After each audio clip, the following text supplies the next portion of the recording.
李安71歲仍不言退，曾萌生息影念頭，如今再被電影喚回。生日快樂！今天10/23是台灣之光李安導演的71歲生日，邁入從心之年的李安，已是2座奧斯卡金像獎最佳導演獎得主，英國影藝學院終身成就獎得主。今年2月，他獲頒美國導演工會獎 Directors Guild of America（DGA） 終身成就獎，是歷來第37位領取該殊榮的成員。這項來自同儕的最高肯定，讓他與法蘭西斯·柯波拉 （Francis Ford Coppola）、馬丁·史柯西斯 （Martin Scorsese）、史蒂芬·史匹柏 （Steven Spielberg） 等影壇巨擘並列。但他最近透露，1年拍攝《臥虎藏龍》與綠巨人浩克後，他曾萌生退意。所幸父親李星生前在關鍵時刻，以堅定不失溫柔的提點把他拉了回來，讓他拍了斷背山，使他重新熱愛生命與電影。那部片讓我感應到有位愛我的電影之神，他希望我拍下去。在電影之神看顧下，李安依舊是站在浪頭的頂尖導演。只是一股不可擋的串流平台崛起，I 浪潮與娛樂淺薄化趨勢，如海嘯衝擊着整體電影產業。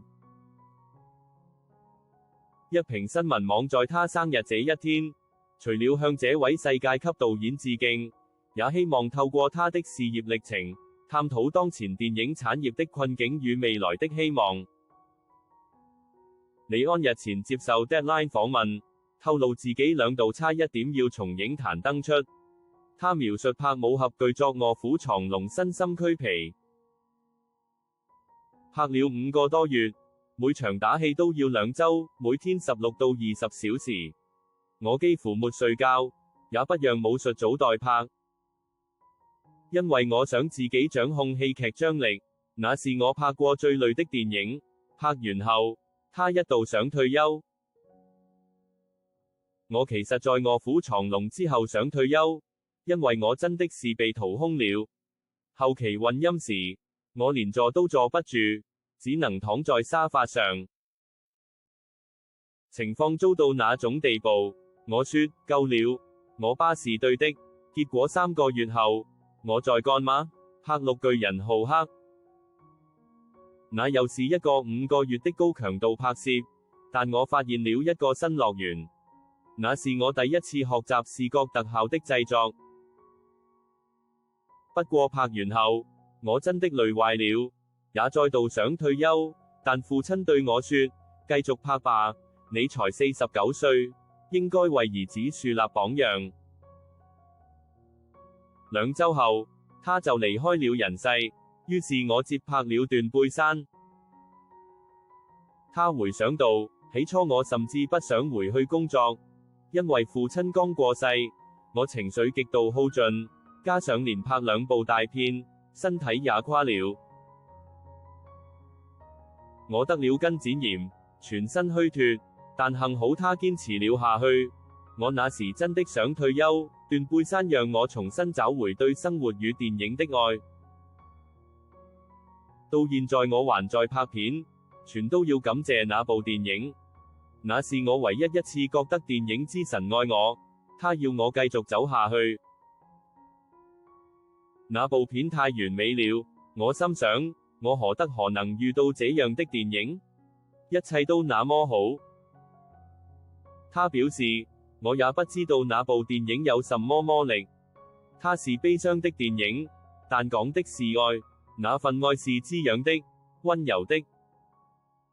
所有人都在愛之中，演員們表現都太好了，我幾乎沒做什麼，只是負責拍攝所需的鏡頭。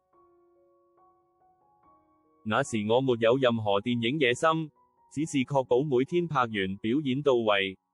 然後在第一次剪輯時，我發現這部片有東西，觀眾被他深深打動。你永遠無法預測一部電影會引起什麼反應，從來不如你預期。人們對這部片的反應讓我震驚。我原以為這是部小成本藝術片，沒公司會想要，也沒多少人會看。拍完浩克後，我們幾乎沒有預算。但我學到一件事，電影的力量無法預測，和投入的辛苦程度沒有必然關聯。臥虎藏龍拍起來比斷背山難上千倍，但斷背山的成功卻像是自然發生的奇蹟。李安2013年以少年拍的奇幻漂流，拿下第2座奧斯卡最佳導演獎時脫口而出說：感謝你，電影之神 ，Thank you, Movie God。他將榮耀歸於電影之神，透露出他心中始終如一對電影永保的那位熱情與堅持。毋庸置疑，李安對電影藝術的貢獻已達殿堂級地位。回望李安的導演生涯，幾乎可說是一部世界電影產業變遷史的縮影。從9年代的溫情家庭電影推手1992、喜宴1993與飲食男女1994，到21世紀初以臥虎藏龍2000征服全球市場，再到少年派的奇幻漂流比利林恩的中場戰士，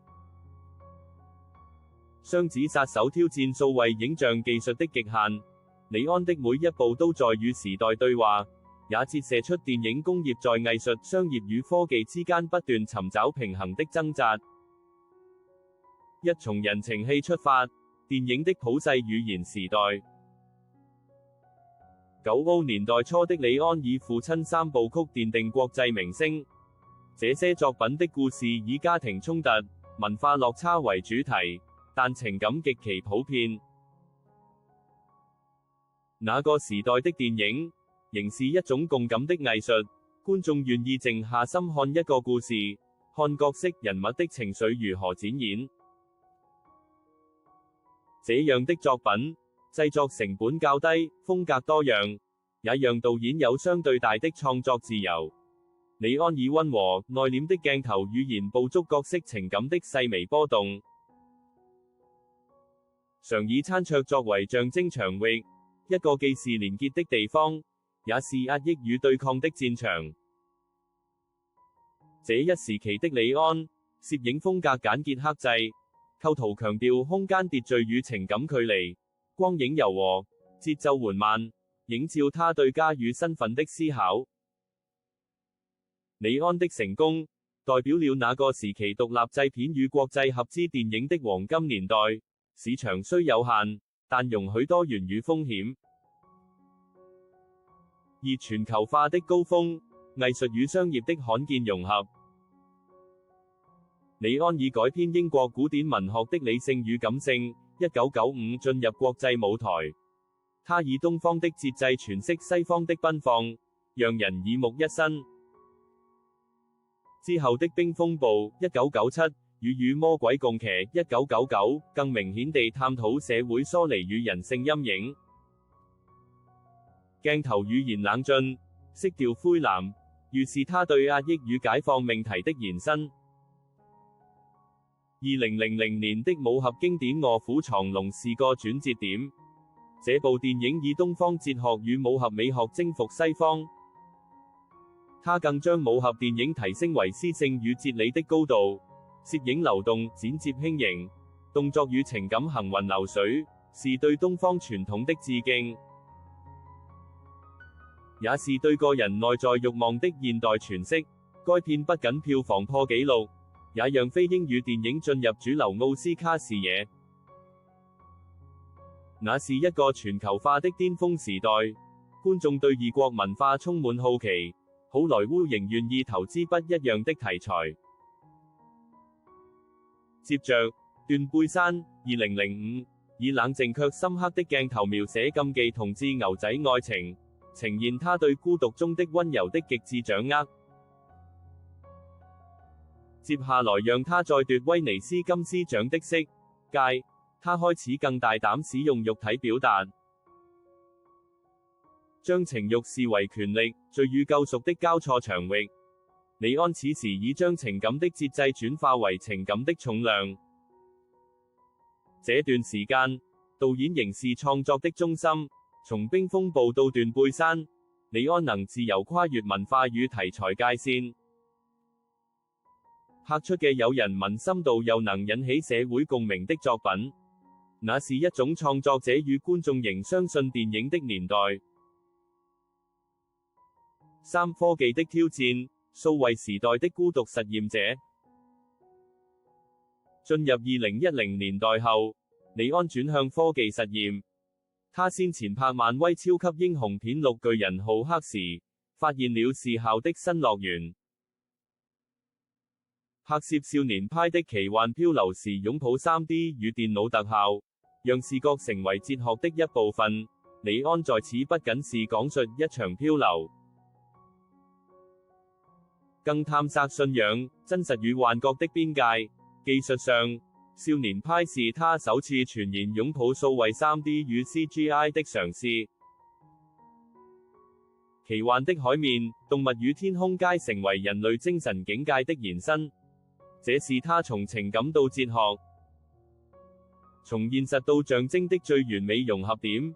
比利林恩的中場戰士、雙子殺手則以120正高正率挑戰觀影體驗的極限。但正如李安在訪談中所說，現在的世界變得敵意重重，你不被允許冒險。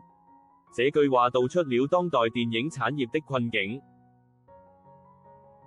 串流媒體興起，資金集中，觀眾習慣碎片化的資訊與娛樂，使得冒險成為一種奢侈。大公司追求的是穩定的 IP 宇宙、預測式回報。實驗性作品越來越難以生存。李安的近期作品正是這種矛盾的象徵。他仍在尋找電影的未來，但周遭環境卻日漸封閉。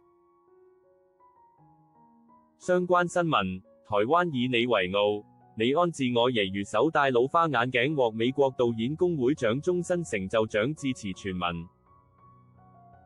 四、困境中的希望，電影仍然是人的藝術。然而，李安的電影仍讓人懷抱希望，即使在最技術導向的雙子殺手中，他仍試圖探索人的核心。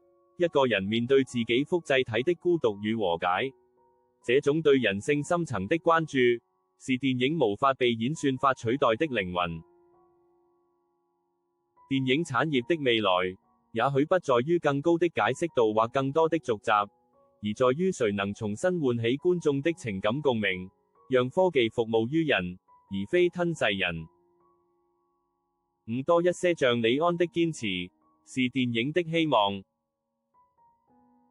李安從不只拍攝任何一個國家、類型或市場的題材，你幾乎可說他是個不斷重新開始的導演。每一部電影都像第一次拍片，正如他接受 Deadline 訪問所說，如果你不改變，你就死了。3年前他宣布籌備李小龍同名傳記電影，並內舉不被親讓兒子李淳擔綱演出傳奇武打巨星。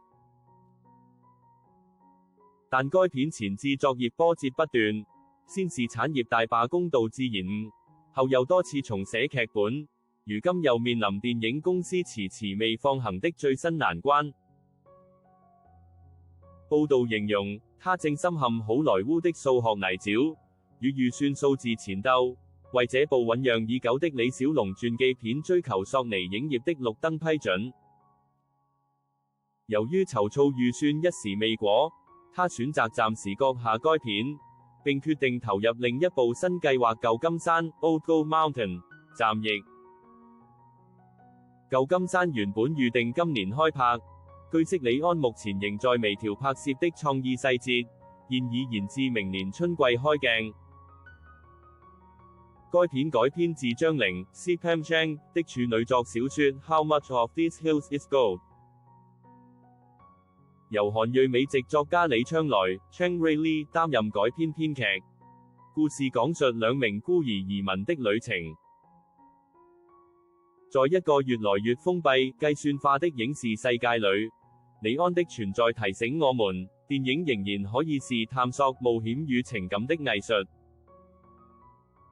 當商業與演算法窄化視野時，像李安這樣仍敢冒險、敢嘗試的創作者，仍為這個產業注入希望。